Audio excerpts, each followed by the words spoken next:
Compared to other ethnicities, African Americans are more likely to contract HIV, to develop AIDS, and to die sooner.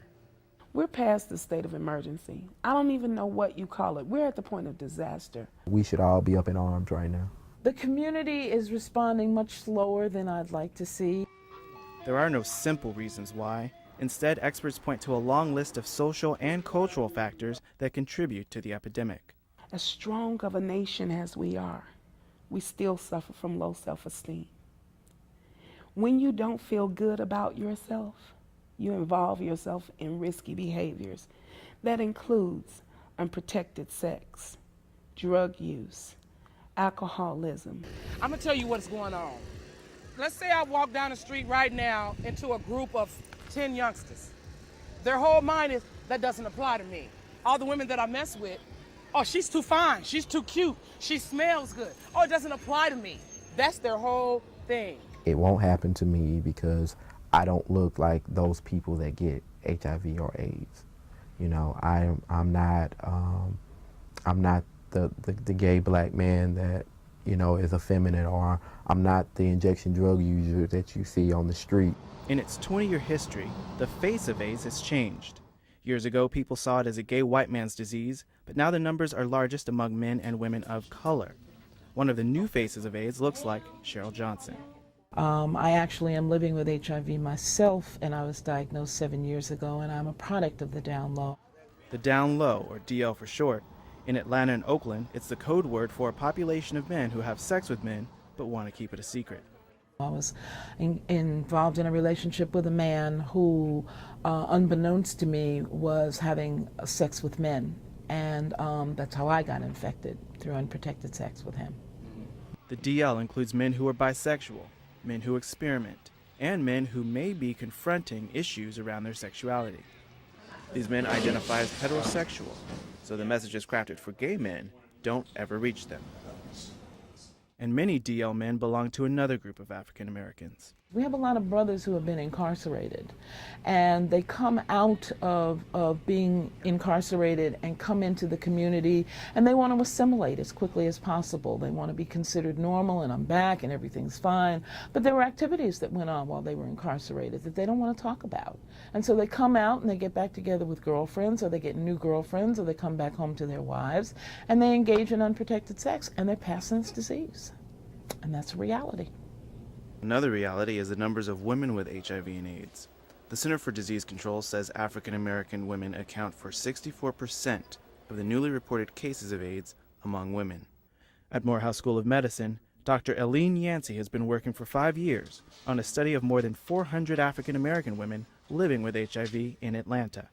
It's relationship issues for many of the women.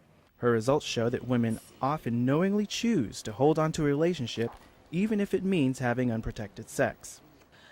Many of the women in our study indicated that condom use was a sign of distrust.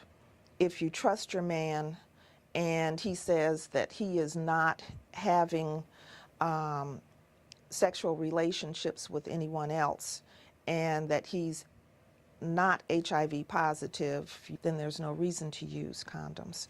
Dr. Yancey is developing a support system for women with HIV. She envisions a safe place where women can talk and learn about the virus. In order for her program to succeed, she's counting on community churches. Large church bodies, small church bodies. Those are rich with the opportunity to carry a message. It sounds like a good idea, and a few churches are slowly opening their doors, inviting organizations to use their facilities for outreach events. But those that have come around are usually churches who have experienced the disease firsthand. But generally speaking, addressing HIV and AIDS is not a priority for black churches. Do you think that the church understands that we're in a crisis? No, I really don't. I think there's a good reasons for them, some theological and some practical. By good reasons, I mean it's an avoidance issue. Dean Wimberly heads ITC, the Interdenominational Theological Center, on the campuses of Atlanta University Center.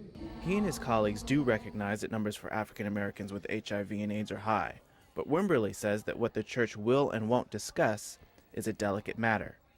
I think people feel more comfortable when you have a message of abstinence, and then if you keep the conservative line and just say that this is wrong and this is bad. Once you do that, they'll let you in.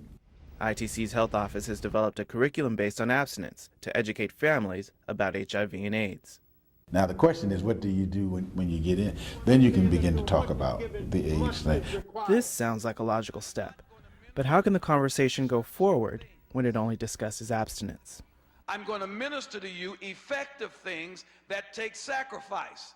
Many churches are reluctant to talk about sex for fear of opening a can of worms. Once you start talking about sex, particularly among women, you're going to get to issues of abuse and incest.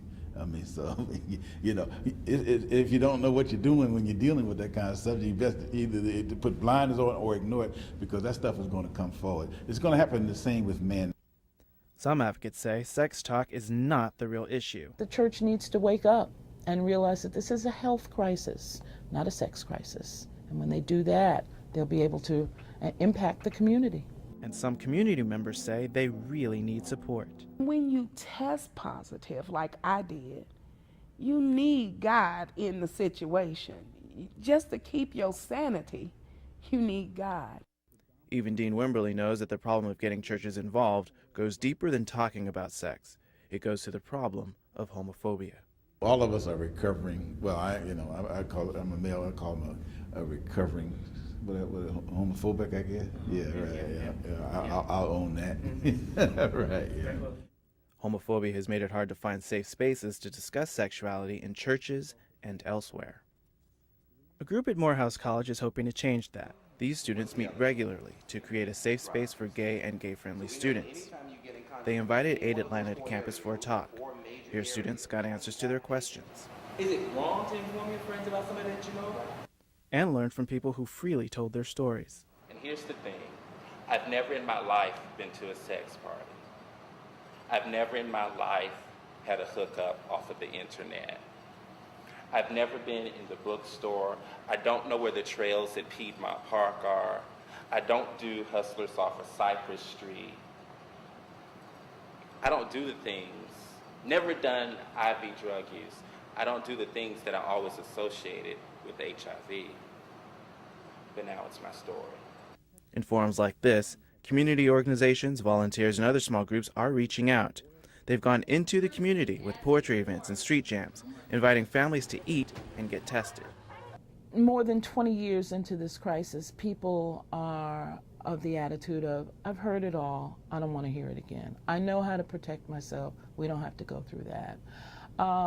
But the problem is they're not protecting themselves, and this is why the numbers keep rising. And as the numbers of infected people grow, so do the demands the community will face as they live with this incurable disease. I just can't say enough about taking personal responsibility for yourself. That's really what we all need to be doing. Be we men, be we women, be we gay, be we straight. That is what we need to do.